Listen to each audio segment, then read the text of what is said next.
Yes, mukasi akantu olekedde kyatwesheewo olwaleero tugenda kwolekera puroguramu Yewunyizza omwagalwawo oba surprise your loved one ng'ekutuusibwako n'abagereka w'omukwano opushifa nakawombe njagala wekanye tewali ansinga bukulu pozi wangi aliwa mama wange partly birthday girl. Happy birthday to Monica. Abaana ekikulu baganda bange tebamanyi Luganda. Okay, my siblings, today is the 10th of May. We shall not reverse the years when she was given birth, but at least she makes a year every 10th of May. And we are obliged to sing for Auntie Monica a happy birthday song. Happy birthday to, as we are dancing. Happy birthday to you. Happy birthday, dear Monica. Happy birthday to you. You look like an angel. You look like an angel. Happy birthday to you. Feba Sunday school teachers tugamba, can we shower flowers for the birthday girl? Flowers.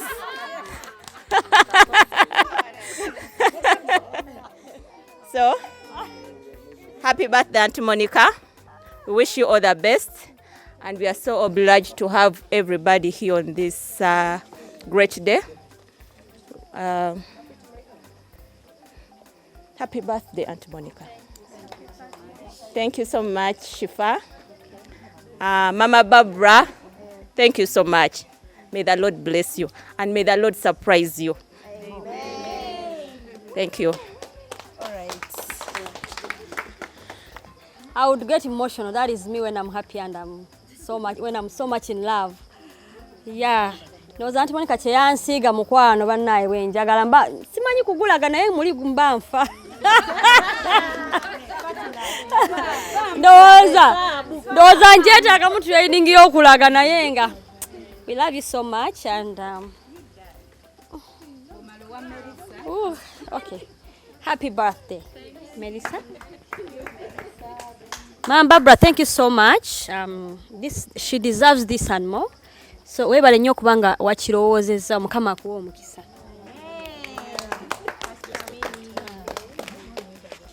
Happy birthday, Mommy. We want to thank you for all that you've done for us. We want to thank you for another year. We want to thank you for your 41st. We want to thank you for always being there for us in every situation and never giving up on us. We love you.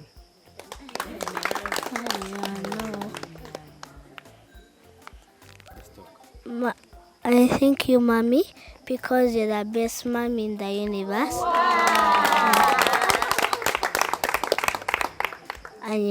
And you get for us food, and you're the best mom in the whole world. I love you. Happy birthday, Mommy.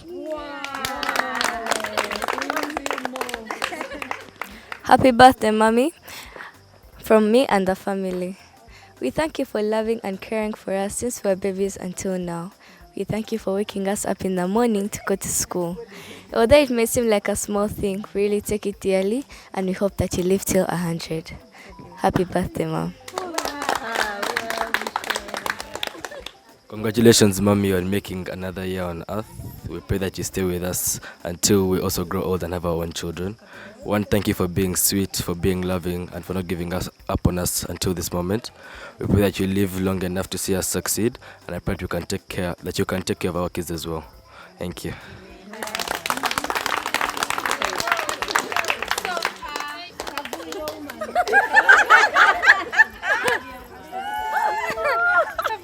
Could I miss out here? Ngamba singo wategeserekera woko. Streaming live. I'm for TV live. Good.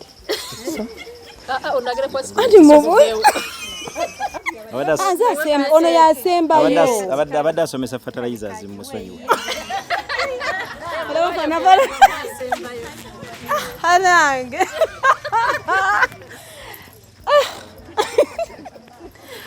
I am overwhelmed.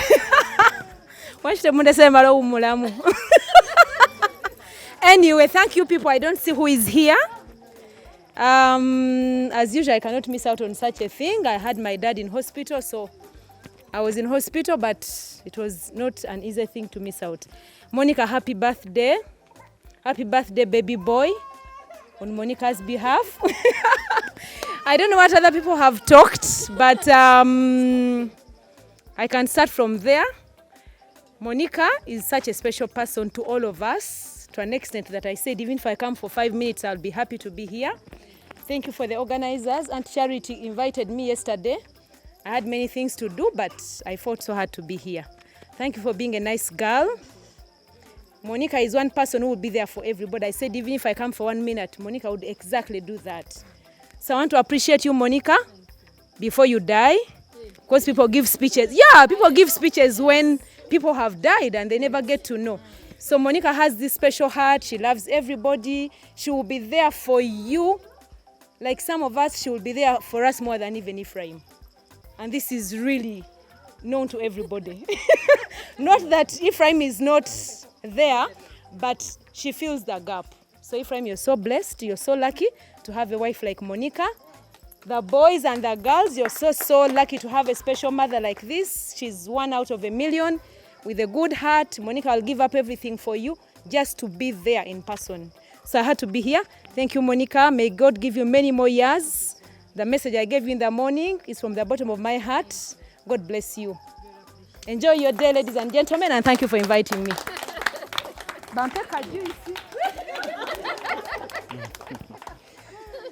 Happy birthday, Monica. I don't know where to start from, but I have to thank people on behalf of our family. Nja kutandikira ku Auntie Mami. Ikubanga ndoza singa tabadde ye twalibadde tuli walala olwaleero. Auntie Mami, we know you're listening, we know you're going to get this message. Tukwebaza nnyo, tukusiimye nnyo. We are very blessed to have you. Tukusanyukidde from the bottom of our hearts. Monica, 41 years make you look like you're 23. You know. Thank you for being there for us. Weebale kutubeererangawo, weebale kubeera ku mukolo gwa buli muntu. Njagala mpozi okulongoosaamu. Okusinziira ku description gye babadde bampa, I think I'm the policeman in the house. And I also don't think it is true until I would be too busy for the birthday. Era singa mama Emma teyankubidde jjo n'angamba nti tuyina dino olwaleero osanga twalibadde tuli walala. But what I didn't know is that we are coming here. Actually navuze nayise kwa HK naye ate ngenda ku restaurant.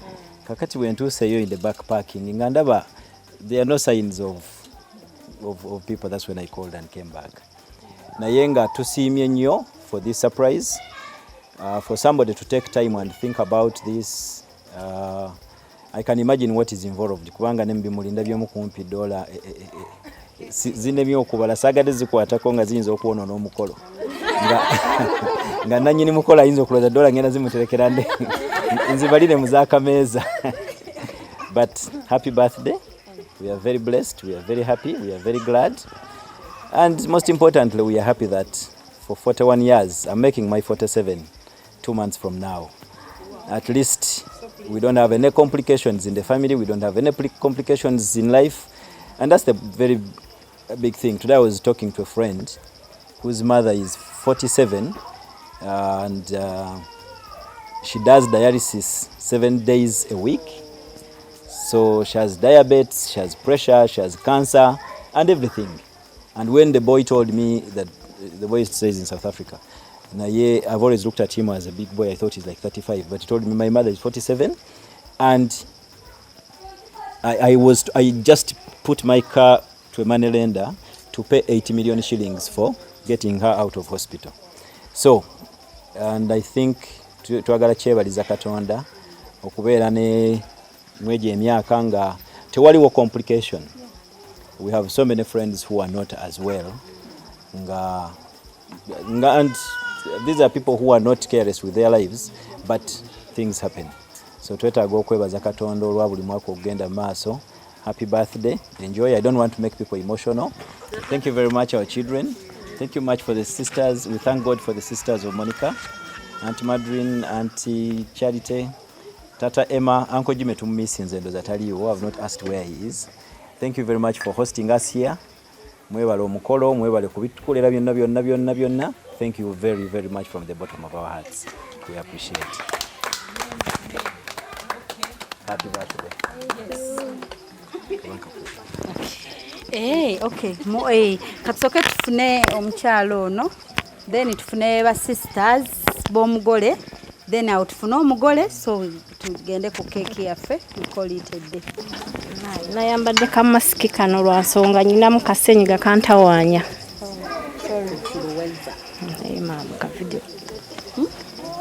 Monica, happy birthday. Thank you, Mkwano. Twebaza Katonda olw'olunaku luno. Ekyamazima mama Emma nze yampeereza ka message noza ssaawa 12 nakasanzeeko ssaawa nga 3 nga ngamba yabadde anoonyezaako naye nga tanfuna ndoze simu teyabaddeko nanga naye bona akasangako ojja kujje muyenga tulinayo ka surprise leero birthday ya Monica. Of course immediately namugambiddewo nja kubeerawo. Monica nze Monica aba mukyala wange. Nze nzira ku Dr. Ntagaanda. Naye sometimes neerabira nti Monica mukyala wange.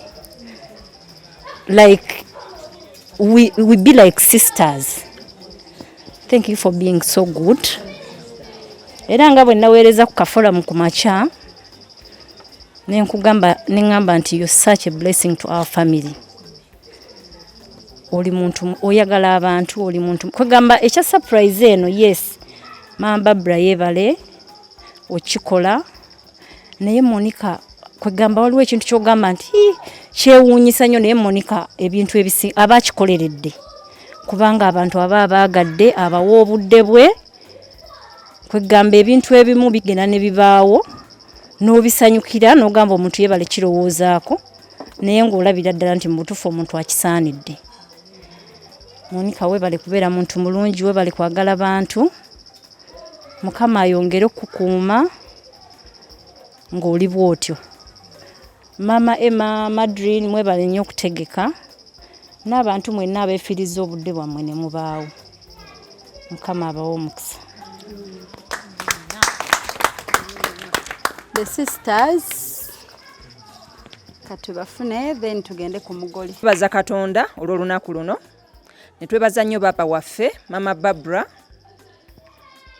Mama Pretty, where are you? Anti tajja. Tata yabeeranga mu katale bwe twamubulangako katono katale ekyawagunya wabeeranga y'abantu bangi ng'ayinza okuyita aga ye Charity we kati ne Madrine naye ngenda kumuyita ye Madrine we. Anyway mbadde njagala tugende maaso n'okwebaza baba nga tuli ffenna naye ntwala omukisa guno okwebaza baba mama Barbara anti mami okutukolera omukolo guno nga mulungi bwe guti. Guno mulundi si gwe gusoose baba alowooza nnyo ebintu eby'omuwendo kwegamba nga obadde tobisuubira n'abirowooza ate n'abituukiriza. I think this marks it all kubanga olaba atuukiriza ekintu kino nga taliiwo kati awo ne weebuuza nti abakubaawo mbadde nsaa tumukubireko mu ngalo. Baba mama Barbara, we thank you so much. Madrine mbadde njagala abeerewo nga tufukamira okwebaza baba naye it's fine kajja musangayo. Yes, thank you Anne, thank you so much. Tweyanza nnyo baba olw'ebirowoozo ebirungi, tweyanza nnyo olw'okubeera baba waffe omulungi, notakoma kubeera baba waffe naye n'obeera mama waffe. Bingi nnyo by'otukoledde toyanzeege naye okusingira ddala ate kino kisusse banaye weebale nga tetunnava wansi twongera okwebaza omwami waffe Dr. EPHRAIM Ntagaanda sebo weebale nnyo weebalire ddala. Indeed Monica looks like 25 si lwa nsonga ndala yonna naye kubanga oyina engalo ennungi mukwano.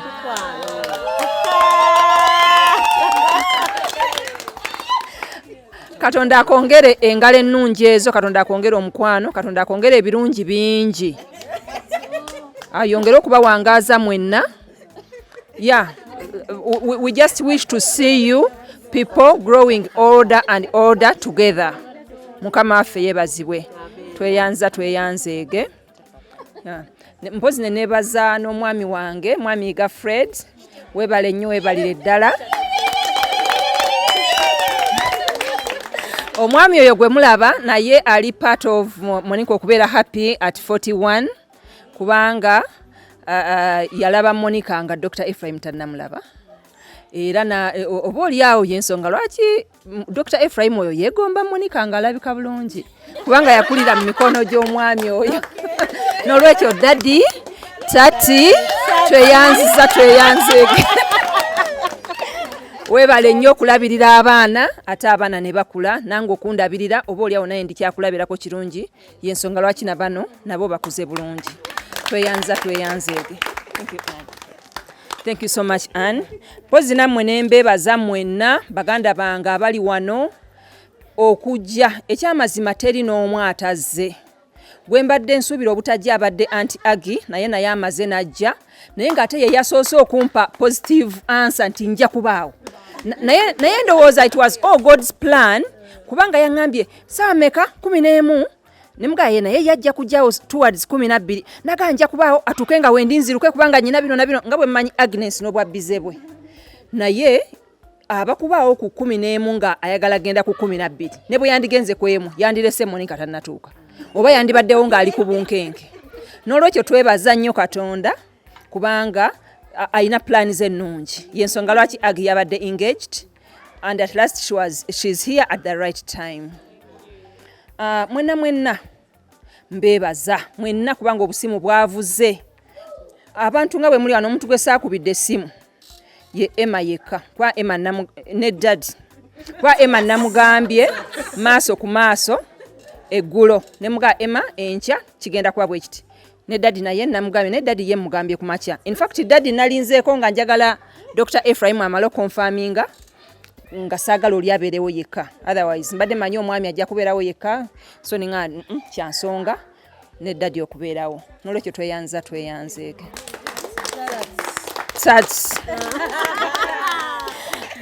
Oyo nno gwe mulaba bambi ankumye emyaka 26 muddemu mukubire mu ngalo era mu gw'omunaana kigenda kubeera 27. Monica ne Madrine twali tubabalanga ba first born baffe until we got Emarine and naliawo ekifo kya Monica ne Emarine get up and they see you. So oyo yaliawo ekifo kya Monica ne Madrine naye bwe twali twakafumbiriganwa nga tetunnaba kuzaala twali tulina Monica ne Madrine ate nga baana baffe abalungi nakati bakyali baana. N'olwekyo tukyansonga okujaguza birthday ya Monica. Naye mu byonna twebaza nnyo baaba atusizeemu bino. Nebaza nnyo omukyala Shifane group ye mama weebale nnyo weebalire ddala. Neenenya eri ggwe n'eri Katonda okulowooza nti oli mufere. Naye munnange Uganda wano ebintu bwe bityo bibaawo naddala ng'omuntu akubire nagamba mbadde Europe yangambye is this charity I'm called Shifa nakatuuka nva Europe nenga ono omuntu ndowooza yangambye Italy yes so ye bambi ate naye yazzaali ku bunkenke nga biganye naye twebaza Katonda nti finally she came and she made it. Thank you so much Shifa for coming. Nebaza nnyo abaana baffe mwenna abaana baffe nga bakulirwa Barbara weebale nnyo for being a good girl. Thank you so much for being a very good example to your siblings. Weebale nnyo weebalire ddala. Babula olumu neerabira nti muwala waffe nendowooza nti naye muganda waffe ate era abantu bamuyita muganda waffe tasanze kitookyo kiri ekyakasayiza akatono nti ye naye Babula weebale nnyo weebale ddala okusetinga example ennungi ku baganda bo. Twebaza nnyo Katonda nammwe mikwano gya Monica mwenna. In fact mwafuuka baganda baffe tweyanziza nnyo. Pozi omuntu omu ataze ye peace abadde yakkiriza okujja naye bambi ne bafiirwa ate nga bwe mmanyi mu ddiini yaffe eri kwe kufa kwe kuziikirawo n'olwekyo yakedde Masaka kuziika. Naye twebaza Katonda nti byonna biwedde bulungi but all in all twebaza nnyo baaba olw'ensonga eno gy'akoze. Nedda mbadde mulinze tuddemu tufukamire wano nga twebaza baaba. Baaba tweyanziza nnyo tweyanzeege okutubeerera maama omulungi n'okubeera n'ekirowoozo kino ekirungi kye yafunye ng'era omuzadde bwe yandirowoozezza ku mwana we naddala nga ayina +1 eyo eri mu myaka egyo. Tweyanziza tweyanzeege baaba tojjanga okwo nange ndowooza omwaka ogujja ojja kunnyongera ka surprise. Mwebale nnyo mwebalire ddala.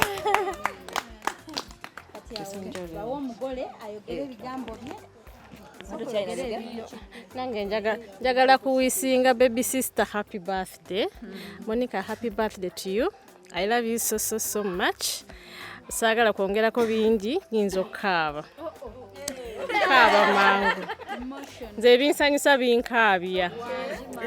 Mr. EPHRAIM Ssebo mwami waffe tweyanziza nnyo okuba nti nno buli kye tuyingizaawo otukwasizaako n'otatulekerera n'obeera naffe. Abaami baffe mwenna tweyanziza, neeyanziza nnyo mwenna mikwano gyaffe abazze twabawadde short notice invitation naye ne mugi honoringa. Mwebale.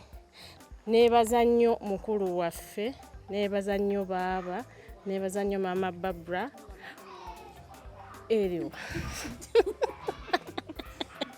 Neebaza nnyo baaba olwa ekirowoozo ekirungi ekyokutuwa surprise. Eno surprise si ya Monica yekka naye ebadde yaffe ffenna. Nze Madwin nze nsinza okufunamu surprise okubanga ntuuziza abantu bwe bateewange. Kale nsanyuse nnyo munnaye baaba gy'oli yonna gy'oli e Canada tweyanziza mukwano Mukama akwongera ebirala bingi nnyo n'emyaka egya happiness and good health twongera okubeera naawe. Thank you so much. Pozi gwe mbadde neerabidde okwogerako nga towedda mulowoozaako ye Mama Maria omukyala atutimbidde obulungi bw'ati. Mama Maria tweyanziza nnyo mukwano. Webale nnyo webalire ddala.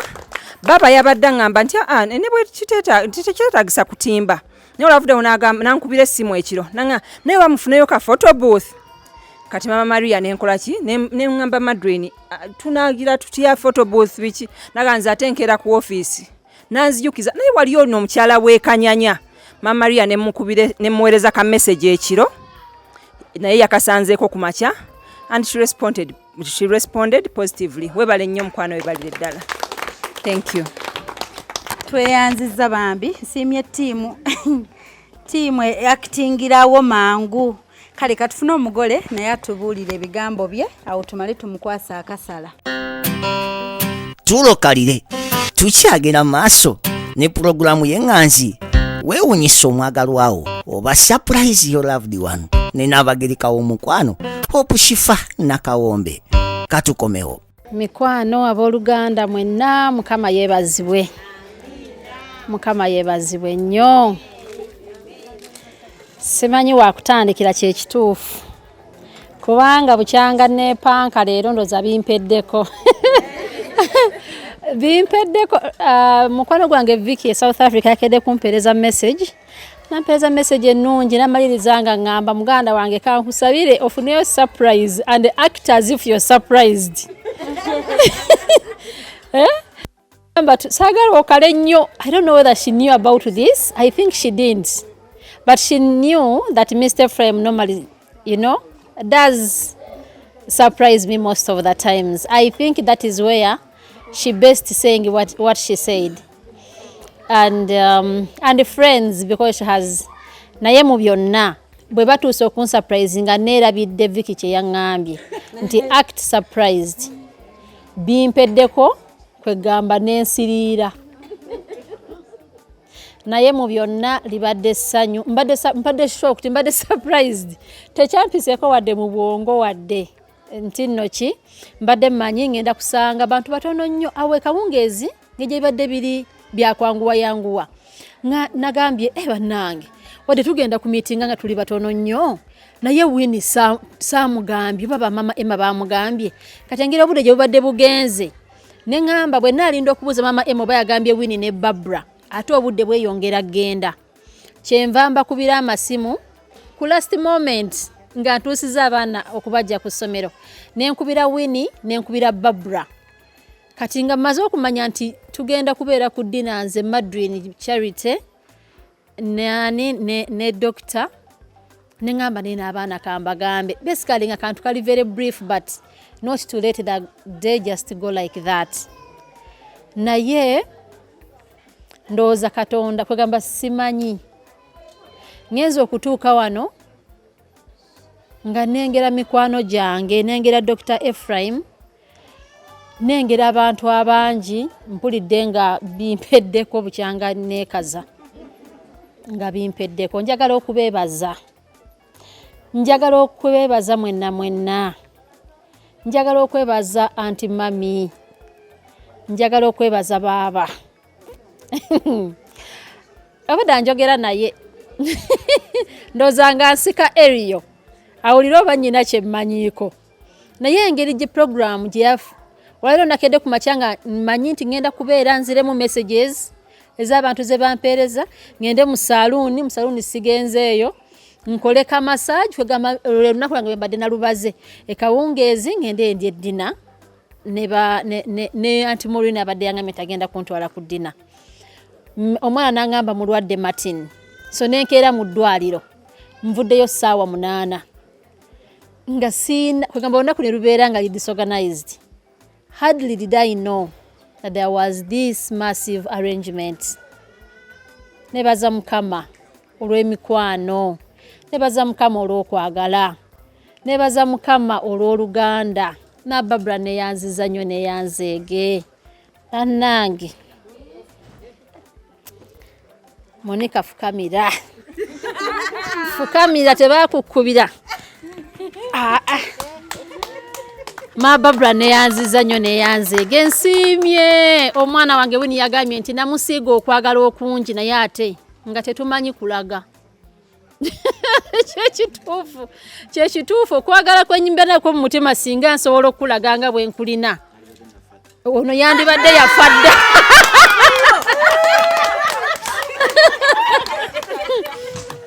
Naye mu mutima mbeera mpuliranga kwegamba nga nfa. Yes. I love you so much, my dear sister. I love you so much and I appreciate your love and the way you show it. Yeno ye mukyala atagwa ku mulembe. Ne Shifa amumanyi okusinga abala bonna.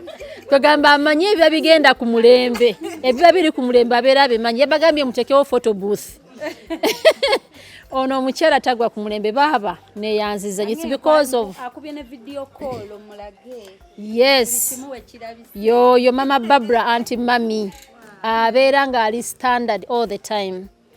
Tweyanziza nnyo tweyanzeege. Dr. EPHRAIM ne yanziza mukwano ne yanze gobeera bize kituufu bantu saabalimbye. Mwini yangambye Monica enkya njagala kutwala out. Naye nasobola. Nagamba manyi doctor ateeko kutwala ba ku lunch ayina olunaku lwa doctor ne mugamba fine naye manyi nti ali busy. Of course manyi program ye nga bwebeera ne mugamba wange simanyi sijja kulimba kubanga siriyo naye abeera busy. Olwa naddala enkya mu biseera bino nga manyi nti ayina ebimutwalaganya ne yanziza mukwano okufisa obudde n'obeerawo n'obeera naffe ne yanza nnyo ne yanzeege. Bannange baganda bange ne yanziza nnyo abakwasaganyiza ekintu kino. Baba wange mama Charity munange ne yanziza nnyo mama ne yanzeege. neyanziza nnyo neyanzeege tata Emma neyanziza mukwano obeerawo mubeerawo ng'abazadde ne mbeerawo nga bakulu baffe ne mubeerawo mu buli nsonga tetulina bwe tuyinza kwebaza okuleka okubasabira Mukama abakuume abongere ababeere byonna mu byonna awulire essaala ezo ez'omunda oluusi zetasobola kwogera nga bwe ziteekeddwa kubeera toyanza nnyo tweyanzeege mwami Jimmy wano we tutudde olwaleero nga toliiwo kwagala kisa nti newankubadde nga toliiwo omukyala otakisanzeemu buzibu ku hostinga famire eno yonna famire eigasse ffe n'emikwano gyaffe ngakuba abadde akimanyi kira tojja kisanga mu buzibu toyanziza nnyo tweyanzeege okutusobozesa okutuula entende mu lujja wano era nga tuli waka tweyanziza nnyo tweyanzeege katandika bana emikwano gyange nantegeya mikwano gyange bana neyanziza nnyo mbadde mpita mu jaamu neŋŋamba wano ngenda kusanga mama Wolda ngenda mugamba ntya nga singa tetusigenze naye ku ddina naye nga bwe mbalaabalamu engeri akadde gye kabadde kagenze ebintu byabadde bya haraka neŋŋamba bannanga abantu sigenda kola ki sigenda naye obwedda nyongeza list era bwe ŋŋambidde wendowolezo ogamba babaana babiri Winnie ne Barbara at least balipresentinga abaala bonna nga ndaba ate tukifunzizza nnyo neŋŋamba at least Winnie abeerewo alipresentinga abaala ne Barbara alipresentinga abaala bonna ndaba Mukama bwe yannyambye nga bali wano n'amasimu gabwe tebaagakutte ndowooza nga tebamanyi ngeri gye banaakola ki gye banaabuzaabuzaamu Maureen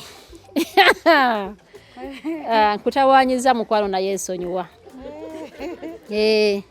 nkukaluubiriddemu kituufu naye munnange ebadde ensonga kugina emyaka 41 26 kale 26 omwami nkyamugjawa omwami we naamunyiiza nga ngenda okupiikinga nti Madrid twavaayo Nyalufubire nga mama Emma ngambye genda omukime mbagala bannaye mundeke Dr. EPHRAIM aninze ku Serena so bannange mu nsonyiwe mbadde kupapa kwembadde mpapaamu Maureen okukaluubiriza munaye nga nkimanyi nti omwami ate nga twalaganye essaawa 12 naye abaana ne babiyingiramu nga baluddeyo ku ssomero mukwano y'ensonga lwaki nkusumbuyeemu n'okukalubirizaamu naye nga mbadde musanyufu nnyo olwa puroguraamu yo gye wavuze okuva ku makya bannange neyanziza nnyo neyanzege Agnes sirina kyakugamba olese emisinde ate ng'okikola bulijjo neyanziza nnyo neyanzeege weebale kubeera mukwano gwange ate weebale kubeera mukwano gwa famire eno weebale kubeera mukwano gwa famire yange ne mwami Ntagaanda Dr. Ntagaanda n'obeera mukwano gwange nga nze omuntu kubanga tuvudde wala enewe obudde bugenze kanemikuddamu eyo story empanvu njabibagamba n'obeera mukwano gwaffe ne baganda bange basically mikwano gyange mwena Rize era nga Rize bwabagambye nti mama Emma yamukubidde Mami Walda Momo mwena Salma Fatuma mikwano gyaffe bafuuka babeera mikwano gyaffe fenna nga bwe tuli of course waliwo mikwano gyange mingi egitazze era nga bwe kibeera nti surprise sigobeera wategese naye be basobodde okujjukirako babakoze eki betugatta bonna babagambye ate ne mujja mbeeyanza nnyo mwebalire ddala era njagala okubagamba nti mbaagala nnyo ddala mulamu wange mama Akiramu njagala okukwebaza mukwano nti obeerawo nnyo abaana bange ne bagamba ono si anti wammwe no senga wammwe era bakimanyi tebamuyita aunt bamuyita senga but she goes beyond that and she's like my sister. She's my friend. Mama Kiramu njagala okukwebaza. Nnyo nyini ddala. Nti obeerawo mu buli nsonga. Ate n'ogibeeramu n'ogi owninga. I want to thank you so much. I am so happy that I am your sister. You are my sister. And you know how it is okwewangulira mulamu wo engeri eno. Oba okitegeera bulungi. Nze wendi ndi mugumu eno. Nze ndi muwano amunsobolera so ndi mugumu. Naye mwangu naye era waliwo obubeeramu nga sister n'akola bw'ati. Mu byonna bannange twagala okwebaza Katonda olwa bino byonna. Nja kwebaza Katonda olw'abaana baffe bonna ababaddewo. Njagala okwebaza Barbara, njagala okwebaza Diana, njagala okwebaza mwenna. Njagala okubebaza nti nno abaana basementinga Oluganda. Ate ekintu bakyongerayo. Kino njagala mbagambe nti nno enkya tujja kuba tukaddiye mbeere nga mwe muliwo. Mukikolanga kubanga kisanyusa. Mukikoleranga bannammwe kubanga kisanyusa ne mukyekolera mwe mwennyini ate mubeere wamu. It's a good thing. It is a good thing. Kyetwala okusaba Katonda. Baba wange Mama Betty Mutesaasira, njagala okukwebaza. Tolina lunaku lwa lumu lwotalibeerawo nga weetaagibwa mukwano. Tolina lunaku lwa lumu oligamba nti oli busy ate ng'obeera busy nnyo. Tolina lunaku lwa lumu olirwa excuse. Oba ki, oba wa, oba ssaawa mmeka. Anti Betty njagala okwebaza ennyo nnyini ddala. Tata Mutesaasira mutweyanzize nnyo. Mugambe nti mwagala nnyo. Actually it's a team. Lwakuba nti bino bibadde byamangu. Tata Emo yalina tiimu ye. Bafuuka bazadde baffe bonna. Okuli Daddy Mutesaasira, okuli Daddy Bosco, okuli weebali mikwano gy'aba Tata Emma. Ababeerawo era babasanga awantu ne babalabanga ng'abaana. Nga Mama Emma bw'agambye. Tetukulanga ku side eyo. Buli lwe batusanga era bayimirira ne batubuulira kye baba batubuulira, ne batubuuza kye baba batubuuza, ne batubuuza amaka ga bulungi. Mwebale kutwalaganya, mwebale amaka gammwe. Eva Tata Emma tutuusiza obubaka nti tweyanza nnyo tweyanzeege. Anti Betty tweyanza mukwano. Tata Mutesaasira mugambe nti tweyanza. Ate yeebale kubeera nga akwagala kubanga singa si kyo. Singa naawe tozze and yet okifuula ekyenjawulo. Aunt Rose, tweyanza mukwano tweyanzeege naawe obeerawo all the time. Tata Maako mwana mbadde mugamba. You know, toyina lwobulawo. Buli kaseera kwegamba tuguma nga tumanyi nti nno bakulu baffe weebali. You know, and it became a big team which we appreciate and thank God for. I think the love that I really know that I love people. Sometimes I also feel that I love people because that is what I feel in my heart. I feel I love people and I feel I don't know what to do with it because it's what I feel. If it was possible to show, I would love to see everyone happy or doing whatever I can do to make a difference. But sometimes we can only do what we can. But this team has made it possible for us to stand and be able to stand out. Kubanga batulaze okwagala, naffe okwagala tukulaga be tusobodde okutuukirira. So tweyanziza nnyo nja kumaliriza era nga nnyongera okweyanza Mr. EPHRAIM. Tugina emyaka gye ndiko. Egitali mikulu nnyo oba egitali mito nnyo. Njagala okumwebaza Mr. EPHRAIM nti nno of course ebbanga liyise emyaka oba gigenda mu emeka mu 10 n'emeka gigenda mu 2. Naye of course mweje emyaka mubeeramu ensobi nnyingi nnyo because nze natandika okubeera ne mwami EPHRAIM nga ndi kito.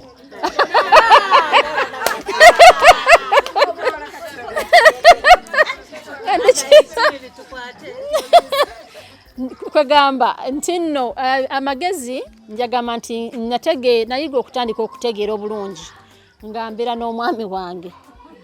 So kitegeeza nti omwo nali nkoleramu ensobi nnyingi nnyo ezitwagala n'okukula.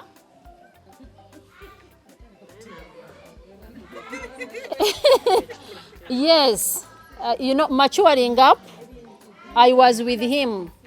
So he has helped me all through this journey. Njagala okwebaza nnyo Dr. EPHRAIM. Webale nnyo kubeera musajja mugumiikiriza. Ate webale nnyo kubeera musajja anjagadde. Onjagadde nga bwendi. Onjagadde. Nonsobozesa okutuuka wano wendi. Nonsobozesa okubeera kino kyendi. Nosobozesa ne bano abantu okunjagala kubanga it takes love to show it out. You be having it, then it sprouts out. So neyanza okuba nti ompadde okwagala tokusobodde okufuluma eri abantu abalala. Neyanza nnyo neyanzeege. Shifa neyanziza mukwano neyanzeege. Eno surprise ebadde makunale. Neyanziza mukwano. Mbadde surprised. Nnyo. Ate neyanziza kubanga bulijjo mbiraba. Naye nga mmanyi first of all nti nga mmanyi nze sikyadoza ate kino mbadde sikisuubirangako. Mbadde mmanyi kino kati tekikyaliyo.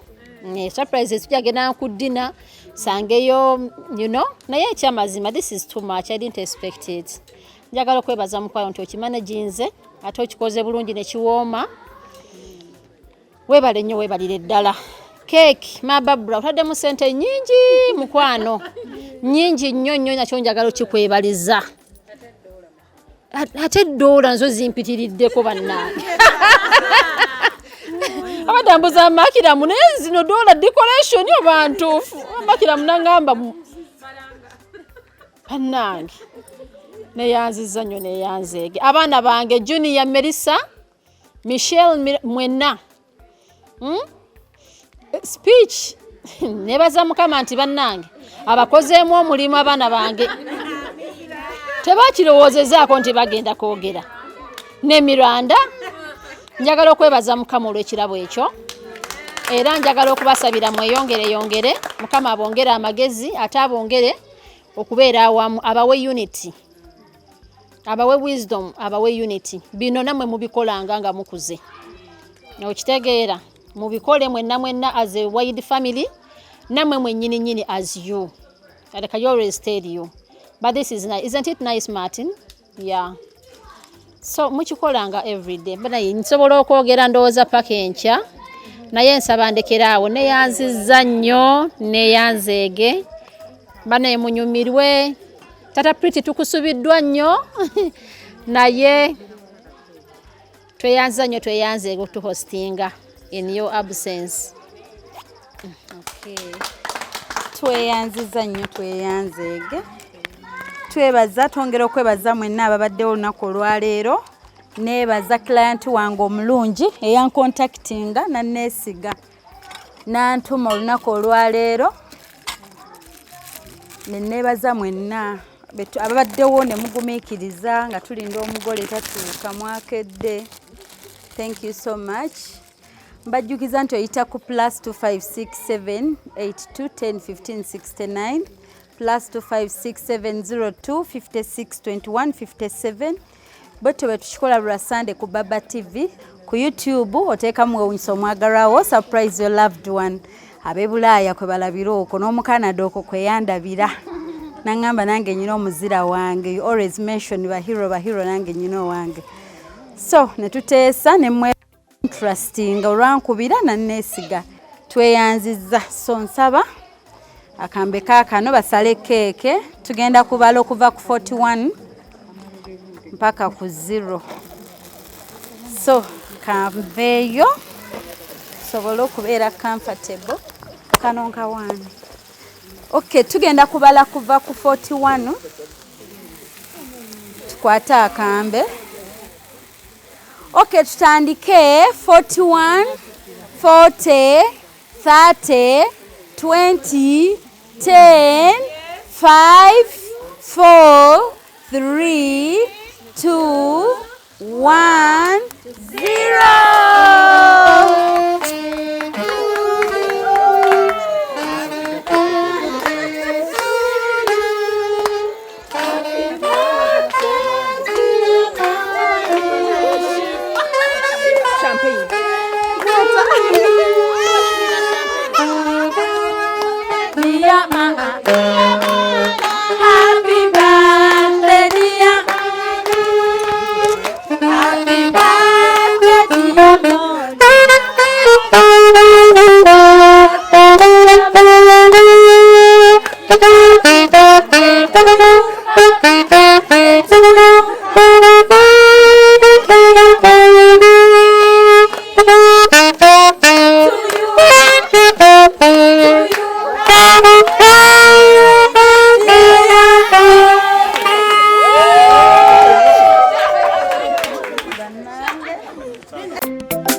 so surprise ataka tazileta hatataka oninanze